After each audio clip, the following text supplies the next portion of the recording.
Joint family. रोशनी, अब तेरी शादी की उम्र हो चुकी है, सब तेरे लिए लड़का देख रहे हैं और तू है कि 8-9 बजे बिस्तर से उठ रही है। मम्मी, क्या आप भी सुबह सुबह ज्ञान दे रही हो? सोने तो दो कम से कम।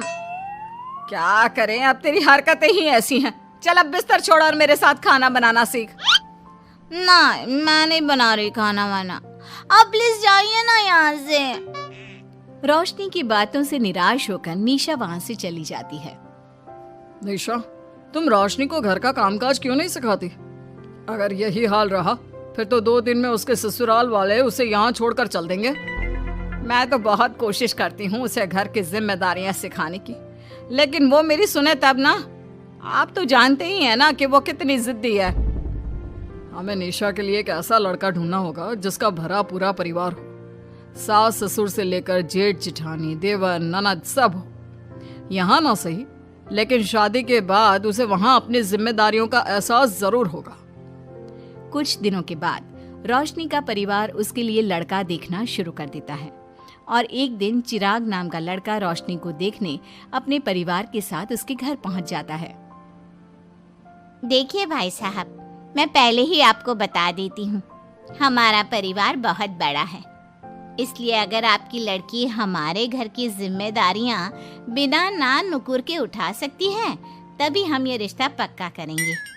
अरे ये भी कोई बोलने वाली बात है बहन जी, हमारी रोशनी आपके पूरे परिवार को बैठे बैठे खिला सकती है, इतनी जिम्मेदार है मेरी बेटी।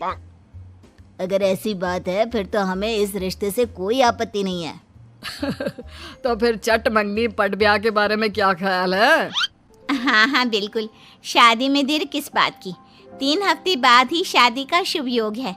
अगर आपको कोई दिक्कत ना हो तो हम इनकी शादी भी 3 हफ्ते बाद ही करा देते हैं। अरे हमें इसमें कोई परेशानी नहीं है। इस तरह दोनों परिवारों में शादी की तैयारियां शुरू हो जाती है और कुछ ही दिनों बाद रोशनी की शादी चिराग से करा दी जाती है। शादी के बाद, बहू इनसे मिलो, ये है तुम्हारी दादी सास, ये बड़ी सास और बड़े ससुर, ये तुम्हारे जेठ, ये जेठानी, ये दोनों तुम्हारे देवर और ये इस परिवार की सबसे छोटी बेटी सिमरन, यानी कि तुम्हारी ननद है। परिवार में इतने सारे लोगों को देखकर रोशनी का सर चकरा जाता है।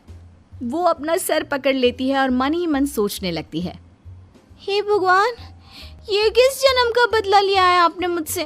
मैंने क्या बिगाड़ा था आपका जो आपने मुझे ऐसा परिवार दिया? बेटा, किस सोच में पड़ गई तुम? और कितने लोग हैं आपके परिवार में? बस हम इतने ही लोग हैं बेटा, ज्यादा लंबा परिवार नहीं है हमारा। अब इससे लंबा और कितना बड़ा परिवार होगा आपका? ये ससुराल कम चिड़ियाघर ज्यादा लग रहा है। कुछ कहा क्या तुमने बेटा? नहीं मम्मी जी, वो मैं बहुत थक गई हूँ, तो क्या अब मैं सोने जा सकती हूँ? हाँ क्यों नहीं बहू। चिराग, बहू को अंदर कमरे में लेकर जा।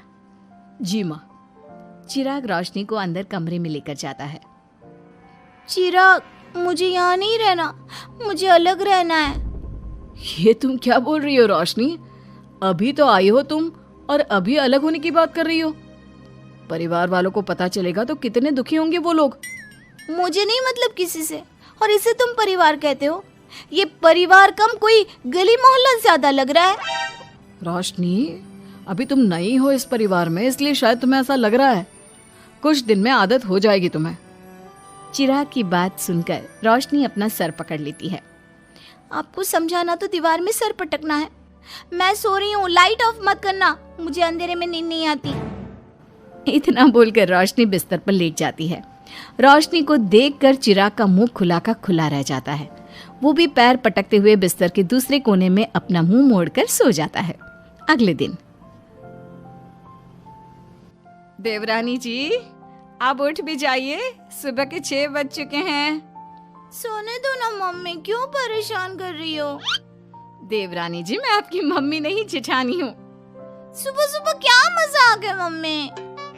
इतना कहकर रोशनी अपनी आंखें मसलते हुए उठती है और अपनी जेठानी को देखकर चौंक जाती है। दीदी आप यहाँ? पिछले 1 घंटे से तुम्हें उठा रही हूँ, लेकिन तुम हो कि अब उठ रही हो? लेकिन अभी तो सिर्फ 6 बज रहे हैं, आपने मुझे उठाया क्यों? वो इसलिए क्योंकि आज तुम्हारे इस घर में पहली रसोई है, तो खाना आज तुम्हें ही बनाना होगा ना। क्या? मुझे पूरे मोहल्ले के लिए खाना बनाना पड़ेगा? नहीं रोशनी, तुम्हें पूरे मोहल्ले के लिए नहीं, सिर्फ परिवार के लोगों के लिए ही खाना बनाना है। आपका परिवार किसी मोहल्ले से कम है क्या? कुछ कहा क्या तुमने? हाँ नहीं दीदी, आप चलिए, मैं अभी फ्रेश होकर आती हूँ। आरती वहां से चली जाती है, जिसकी थोड़ी देर बाद रोशनी भी रसोई में जाकर मजबूरी में सबके लिए खाना बनाने लगती है। पूरे 2 घंटे मेहनत करने के बाद उसका खाना बनकर तैयार होता है। वाह बहू, खाना तो बड़ा स्वाद बना है। सच में बहू, तुमने भले ही बहुत देर लगाई खाना बनाने में, लेकिन खाना बहुत स्वादिष्ट बना है। आपके हाथों में तो जादू है देवरानी जी। मैं तो कहती हूँ अब से रोज आप ही खाना बनाया कीजिए, क्यों मम्मी जी? हाँ हाँ बेटा, बिल्कुल ठीक कहा तुमने। रोशनी, आज से रोज तुम ही खाना बनाना। ये सुनकर रोशनी चौंक जाती है। खाना खाने के बाद सभी लोग रोशनी को शगुन का नेक देते हैं और फिर अपने अपने रूम में चले जाते हैं। क्या यार रोशनी, इतना टेस्टी खाना बनाना जरूरी था क्या? अब फंस गई ना तू। ये सब माँ पापा की वजह से हो रहा है, उनके कारण मुझे ये सब झेलना पड़ रहा है। रोशनी गुस्से में अपने रूम में जाती है और अपनी माँ को फोन मिलाती है। मम्मी, मैं आपको कभी माफ नहीं करूंगी। आपने जानबूझकर मुझे इतने बड़े परिवार में भेजा है, जहाँ मुझे सांस लेने की भी फुर्सत नहीं है। हमने ये सब इसलिए किया ताकि तू अपनी जिम्मेदारियां निभाना सीखे। अब मायके की तरह ससुराल में भी अपनी जिम्मेदारियों से मुंह मत मोड़ लेना। मुझे नहीं रहना माँ यहाँ। इस घर में जितने लोग हैं उतने तो हमारे गली मोहल्ले में भी नहीं थे। माँ, मैं आपसे आपकी सारी बातें मानूंगी, पर प्लीज मुझे यहाँ से ले जाइए। बिल्कुल नहीं, अब से वही तेरा सब कुछ है। वहां से भागने के बजाय अपनी जिम्मेदारियां पूरी करना सीख, इससे हमें भी थोड़ी खुशी मिल जाएगी। माँ की बातों से निराश होकर रोशनी फोन काट देती है, जिसके बाद उसकी नजर नेक में मिले पैसों पर पड़ती है और वो फटाफट से बिस्तर पर बैठकर पैसे गिनना शुरू कर देती है। अरे वाह, ये तो पूरे 25,000 रुपए हैं। किसी ने भी 5100 से कम का नेक नहीं दिया। चलो अच्छा है, कुछ तो फायदा हुआ इतने बड़े परिवार में शादी करने का। अब इन सब पैसों से मैं अकेले शॉपिंग करूंगी, बहुत मजा आएगा। शॉपिंग के बारे में सोच सोच कर ही रोशनी अपने बिस्तर पर कूदने लगती है। उसे बिस्तर पर कूदता देख सभी लोग चौंक जाते हैं। भाभी, आप ऐसे क्यों उछल रही हो? छोटी बच्ची हो क्या? अपनी ननद की बात सुनकर रोशनी का मुंह खुला का खुला रह जाता है। थोड़ी देर बाद रोशनी घर में बिना बताए शॉपिंग के लिए निकल जाती है और शगुन में मिले पूरे पैसों को शॉपिंग में उड़ा देती है। शाम में, देवरानी जी कहाँ गई थी आप? जानते हैं सब आपके लिए कितना परेशान हो गए थे, कम से कम आपको बताकर तो जाना चाहिए था ना। सॉरी दीदी, मैं आप लोगों को बताना भूल गई। वैसे इतने सारे बैग किस चीज के हैं? तुम शॉपिंग करने गई थी क्या? हाँ दीदी, वो आज नेक में इतने सारे पैसे मिले थे ना, तो मैंने सोचा क्यों ना मैं उन पैसों की शॉपिंग ही कर लूं। अरे वाह, ये तो बहुत अच्छा सोचा तुमने। मम्मी, पापा, सिमरन, देवर जी सब बाहर आइए। देखिए रोशनी हम सब के लिए क्या लाई है। रोशनी कुछ समझती उससे पहले ही वहाँ सब लोग आ जाते हैं। क्या हुआ आरती बहू, क्यों चिल्ला रही हो? अरे देखिए ना माँ, रोशनी हमारे लिए शॉपिंग करके आई है। वो देखिए रोशनी हम सब के लिए कितने कपड़े लेकर आई है। आरती की बात सुनकर रोशनी के पैरों तले जमीन खिसक जाती है। उसके मुंह से एक शब्द तक नहीं निकलता। सच में भाभी, आप कितनी अच्छी हो। बेटा, हम सबके लिए तुझे खरीदारी करने की क्या जरूरत थी? अभी तेरी नई नई शादी हुई है, तुझे अपने लिए लेना चाहिए था ना। एक काम कर, ये सारे कपड़े तू ही रख ले, किसी को कुछ देने की जरूरत नहीं है।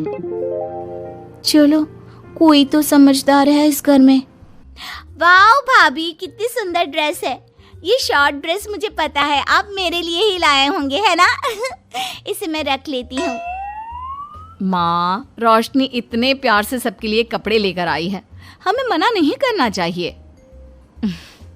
तू सही बोल रही है बेटा, उसका मन रखने के लिए मैं ले लेती हूँ 1-2 साड़ियाँ। रोशनी झूठी मुस्कान लिए खड़े होकर सब देखती रहती है। देखते ही देखते उसके लाए सारे कपड़े घर वाले आपस में बांट लेते हैं और अब सिर्फ एक रुमाल को छोड़कर उसके पास कुछ नहीं बचता। अब ये रुमाल भी क्यों छोड़ा, इसे भी ले ही लेते। इतने में ही सिमरन रोशनी को आवाज देती है। भाभी, वो गलती से रुमाल रह गया है, क्या वो मुझे मिल सकता है? रोशनी वो रुमाल भी सिमरन को दे देती है। इतनी मेहनत से मैंने ये सब कुछ लिया था, लेकिन इन लोगों से मेरी खुशी बर्दाश्त नहीं हुई, कुछ भी नहीं छोड़ा। थोड़ी देर बाद रोशनी का पति भी वहां आ जाता है। मैंने सुना है आज तुमने सभी के लिए खरीदारी की है, तुम मेरे लिए कुछ लेकर नहीं आई? बस फिर क्या था, इतना सुनते ही रोशनी का पारा हाई हो जाता है और वो चिराग को घूरने लगती है, जिससे चिराग डर के मारे वहां से खिसक जाता है।